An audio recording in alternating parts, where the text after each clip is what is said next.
বিশ্ববাজারের সঙ্গে সামঞ্জস্য রেখে দেশে ভোক্তা পর্যায়ে ডিজেল, কেরোসিন, অকটেন ও পেট্রোলের দাম বাড়িয়েছে সরকার। নতুন নির্ধারিত এই দাম আজ থেকে সারা দেশে কার্যকর হবে। শনিবার বিদ্যুৎ, জ্বালানি ও খনিজ সম্পদ মন্ত্রণালয় থেকে পাঠানো এক সংবাদ বিজ্ঞপ্তিতে এই মূল্য সমন্বয়ের কথা জানানো হয়। এতে বলা হয়, ডিজেলের বিক্রয় মূল্য প্রতি লিটার 100 টাকা থেকে 15 টাকা বাড়িয়ে 115 টাকা ও অকটেন 120 টাকা থেকে 20 টাকা বাড়িয়ে 140 টাকা পুনর্নির্ধারণ করা হয়েছে।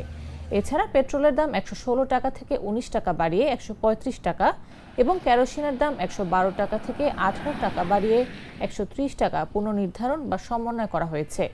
বিদ্যুৎ, জ্বালানি ও খনিজ সম্পদ মন্ত্রণালয় জানিয়েছে, নতুন এই দাম কার্যকর হওয়ার ফলে রোববার থেকে দেশের সব ফিলিং স্টেশন ও পরিবেশক পর্যায়ে এই নির্ধারিত মূল্যে জ্বালানি তেল বিক্রি করতে হবে।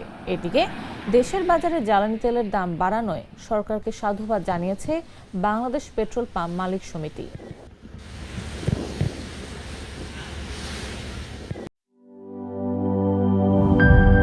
ইউরোপ, এশিয়া, আমেরিকা যেখানে যাই, বিশ্বের 145টি দেশে আজ ফ্রুটো পাই।